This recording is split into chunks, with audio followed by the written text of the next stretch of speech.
Ternyata sekeluarga tewas di Kalideres, sisakan 2 anak yang masih hidup. Kondisinya diungkap polisi. Fakta baru terungkap dari kasus sekeluarga tewas di dalam rumah di perumahan Citra Garden 1 Extension Kalideres, Jakarta Barat. Sekeluarga tewas di Kalideres yang terdiri dari Rudianto Gunawan, Kah Margareta Gunawan, Dian Febiana, dan Budianto Gunawan. Masih menyisakan keluarga inti yang masih hidup. Dia adalah 2 anak Rudianto Gunawan dan Margareta yang saat ini tinggal di Bekasi.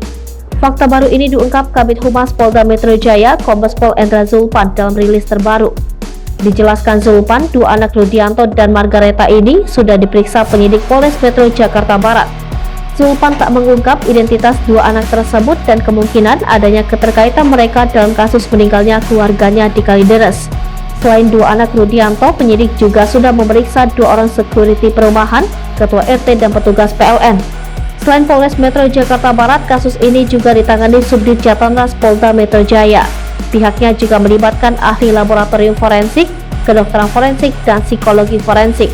Terkait hasil akhir penyebab kematian 4 korban ini, pihaknya masih menunggu hasil tim ahli yang masih bekerja dan memerlukan waktu untuk memastikannya.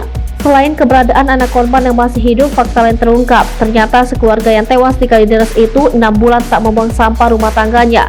Hal ini terungkap dari pengakuan petugas yang biasa mengambil sampah di rumah sekeluarga yang tewas di Kalideres tersebut. Menurut Waridin, petugas kebersihan perumahan tersebut biasanya sampah keluarga tersebut sudah berada di depan rumah ketika ia akan mengambil. Namun sudah 6 bulan dirinya mengaku tak mendapati sampah untuk diambil di rumah itu. Biasanya keluarga ini mencantolkan sampah rumah tangga di depan pagar rumahnya. Tidak adanya sampah yang disetor keluarga ini sempat membuat Waridin curiga.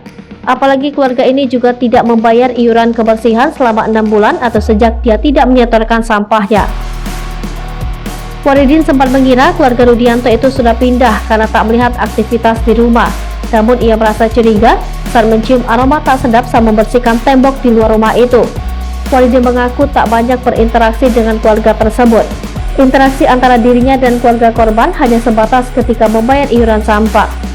Di bagian lain, pada olah TKP ketiga, Polda Metro Jaya menemukan gunungan sampah di bagian belakang rumah. Informasi tersebut disampaikan oleh Direktur Kriminal Umum Polda Metro Jaya, Kombes Pol Hengki Haryadi, usai melakukan olah TKP. Hengki mengatakan penemuan sampah itu cukup mencurigakan. Lantaran gunungan sampah tersebut tidak dibuang di luar, hanya saja seperti disimpan di dalam rumah. Ia menilai bukti tersebut bisa menjadi petunjuk untuk mengetahui sifat maupun kepribadian korban.